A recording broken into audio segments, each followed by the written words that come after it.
In this video, we're going to show you how to get your first website set up. If you follow the link to SiteGround that's in the blog post above, it will get you there. You're going to start by clicking on Get Started under Web Hosting. Now, since this will be your first site and you're just getting set up, you can ignore these other plans, although in the future, if you want, I recommend them, and go with the startup. It's $3.95 a month. And that is for as long as you sign up for in your first payment, which can be 12, 24, or 36 months. After that, it will renew at $11.95 a month. So once you're on this page, you are going to select register a new domain and put the domain name in here, .com. I've obviously picked one that is gibberish just for the sake of the example. So we'll click on proceed and it will tell us if that domain name is available. I can't imagine that this one won't be. And then you come here and fill out your information, and down here is the important part of this page, the purchase information. So under hosting services, you've already selected your startup. If you wanted to change it here, you could. Your data center, which you can change if you like. And then here is your period of time that you're signing up for. The nice thing about SiteGround is you can get that $3.95 a month pricing, which is their lowest pricing, even if you just sign up for 12 months. A lot of the other hosting platforms, you have to sign up for 36 months in order to get their lowest pricing, and then it kind of goes up if you do 24 or 12. So I like that SiteGround gives you that lowest pricing, even if you only sign up for 12. Now, the con to that is if you only sign up for 12 and you decide to stay, you're already going to pay $11.95 as opposed to the $3.95. But that's neither here nor there. Just think it through for yourself, figure out what's worth it if you just want to try it for 12 months or if you want to go in and jump in at 36 months. So you'll see that here you're going to pay the total 12 months all at once. So it will bill you now the $47.40, or if you do the 36 months, it will bill you now the $142.20. So for the sake of this, we're just going to do the 12 months, getting started as inexpensively as possible. The domain registration, and your total down here is $63.35. That's for your year of hosting and your domain registration. Now, your domain will need to be renewed annually, usually $10 to $15 per year to keep it registered, and your hosting will renew annually again at this $11.95 a month after that contract is up. So domain privacy, it's SG Site Scanner, up to you. I have these on some of my sites, on others I do not. It just kind of depends on if you are trying to maintain anonymity on your domain or if you don't care and it will show your name and address and some other things. So once you get that, you come down here, confirm that you have read their SiteGround Terms of Service and Privacy Policy, and then if you want to receive their offers by email. I usually don't check those, but that's just personal preference. And then you click on Pay Now. Once you have paid for that, and I didn't go through the payment page with you, but that's pretty self-explanatory. I wanted to show you once you're logged in where you're going and how you're going to actually get your site set up. So you've purchased your hosting, you have your domain registered, the URL is in place. So now we need to install WordPress on that site. So we're going to come here to My Accounts, and everybody gets this referral link. So if you want to help other people sign up, you can do it through there. Then we're going to click on Go to cPanel. Now, once you're in the cPanel, all of the hosting companies have a cPanel and they all look relatively the same, so you can, kind of scroll it and find what you're looking for. But if you come here to add on domains, you're going to put your domain name here without www or any of that stuff. It will create the subdomain, which is neither here nor there, and then pick a password. It has to have at least the strength of 70, so capital letters, symbols, that kind of stuff. Add that in there. If you need, use the password generator, write the password down somewhere, and then we are going to add the domain. Once that's done, you'll get this message here that the add-on domain has been created, and you can go to the cPanel and we're going to install WordPress, which will be the last piece of this video, just setting up your website. Now once we're here, we're going to scroll just down to WordPress Tools and go to WordPress Installer.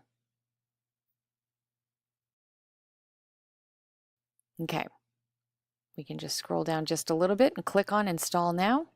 Once we're on the WordPress install site, we're going to select our URL from this dropdown. Come down here, you have to put in the site name, the site description. Don't worry too much about that, just put something in because you have to have it there in order to install WordPress. You can pick your username. I usually do something like admin or user or info or something with my name, just something easy that you can remember. And then I recommend using a strong password that either they generate from here or that you generate from a specific password generator if you have one that stores your passwords. I usually take a screenshot of this page just in case I forget or don't get it copied over the right way, and then put in your admin email. So, and I can show you how to set up emails in a future video. So once you get that, click on this WordPress starter. I like having that installed, and then click on install. And it says 3 to 4 minutes, but honestly, it doesn't normally take more than a minute to get this set up for me. And just like that, you are ready to go. So when you come over here to your site, it's always going to be that url.com/wp-admin. So we can start now, and it's going to give us the option to pick a theme. This is one of the things that I really like about this new starter that SiteGround has for installing WordPress. You can just pick, don't get bogged down in this, there's 100 million free themes. So just pick one that you think you really like and select that. And this is a page builder, which gives you a drag and drop option for setting up your site. So I say yes, select it, let's confirm it. And then it's going to give you some other options. If you want to give yourself a shopping cart, there's a free plugin by WooCommerce or a calendar. I recommend Jetpack because it has a lot of social media functionality and a contact form. So you can check or uncheck any of those. Click on continue.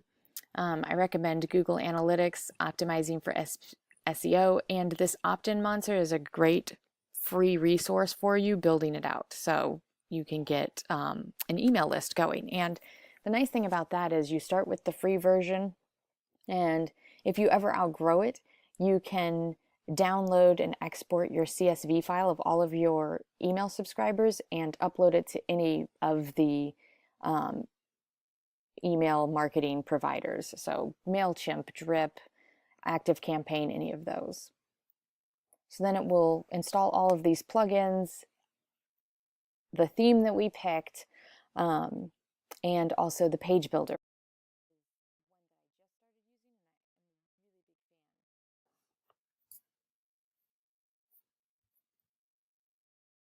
And once that part is done, you can go to the dashboard, and I'll give you a real quick rundown on the main things that you'll need as you get started.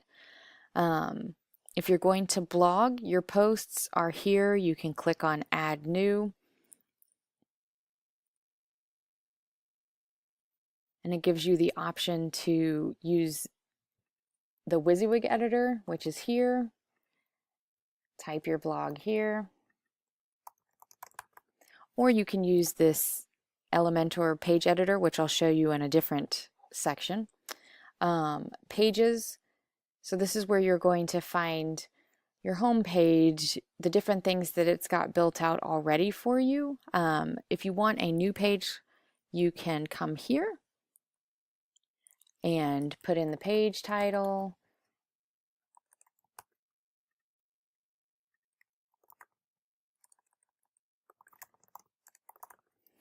And then you can also edit it with this Elementor page builder. And I really like this because it's drag and drop. So anything that you want, you can click on and edit. So this is the about page, but I could actually say, oh, and now I want it to be the contact page, and then just publish that. But you can also pick from these elements over here. So if you want an intersection, you just drag and drop it. It gives that to you. You click into it to edit it.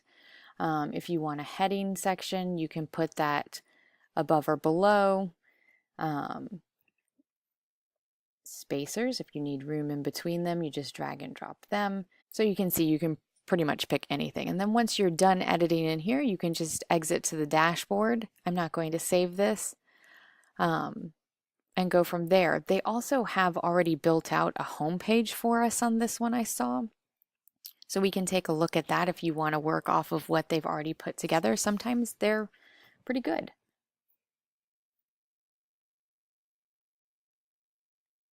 So yeah, they've got this put together. You can click into it, change all of this around if you want to use what they already have. So that's all for this video. I'll go into more depth on some other topics in the videos below, but this should be enough to get you up and running with your first website. Good luck!